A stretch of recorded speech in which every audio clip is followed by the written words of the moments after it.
नमस्कार, लोकमत राजस्थान में आप सभी का स्वागत है। मैं आपके साथ मोनिका राठौड़। 8 जून 2025 को राजस्थान में गुर्जर आरक्षण आंदोलन ने एक बार फिर जोर पकड़ा, जिससे राज्य में राजनीतिक और सामाजिक हलचल तेज हो गई है। भरतपुर जिले के पिलूपुरा में आयोजित फैसला महापंचायत में गुर्जर नेता विजय बैंसला ने स्पष्ट किया है कि अब की बार वे अपना हक लेकर ही लौटेंगे।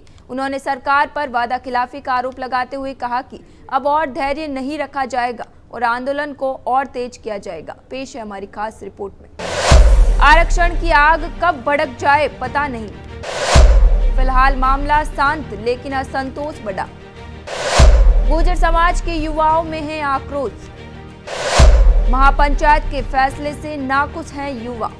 महापंचायत में यह भी स्पष्ट किया गया कि केवल अध्यक्ष के आदेश को ही मान्यता दी जाएगी। महापंचायत के बाद आंदोलनकारियों ने हिंडौन बयाना हाईवे के किनारे ट्रेनें रोक दी और रेलवे ट्रैक जाम कर दिया है, जिससे रेल यातायात प्रभावित हुआ। सवाई माधोपुर में भी आंदोलन की चपेट में आकर दिल्ली मुंबई रेल मार्ग बाधित हो गया है। प्रशासन और रेलवे विभाग अलर्ट मोड पर हैं और सवाई माधोपुर जंक्शन पर ट्रेनों को रोकने के आदेश दिए गए हैं।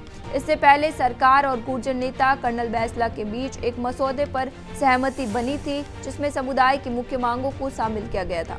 हालांकि इसके बावजूद आंदोलन रुका नहीं और समुदाय के कुछ सदस्य सरकार और बैंसला के बीच बनी सहमति से असंतुष्ट हैं।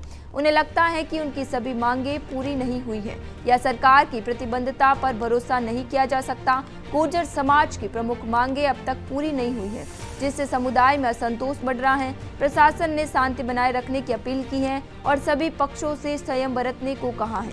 यह आंदोलन राजस्थान में सामाजिक और राजनीतिक माहौल को प्रभावित कर सकता है, जिससे आगामी समय में सरकार पर दबाव बढ़ेगा। गुर्जर आरक्षण आंदोलन का इतिहास 2006 से शुरू होता है, जब गुर्जर समाज ने एसटी में शामिल करने की मांग को लेकर पहली बार आंदोलन किया था। तब से लेकर अब तक कई बार बड़े आंदोलन हो चुके हैं, जिनमें से कुछ हिंसक भी रहे हैं। इस दौरान भाजपा और कांग्रेस दोनों की सरकारें रही, मगर किसी सरकार से गुर्जर आरक्षण आंदोलन की समस्या का स्थायी समाधान नहीं निकला। यह आंदोलन अब एक निर्णायक मोड़ पर है और सरकार के लिए ये एक चुनौतीपूर्ण समय है। यदि सरकार ने समय रहते उचित निर्णय नहीं लिया तो आंदोलन और तेज हो सकता है, जिससे राज्य में सामाजिक और राजनीतिक माहौल प्रभावित हो सकता है।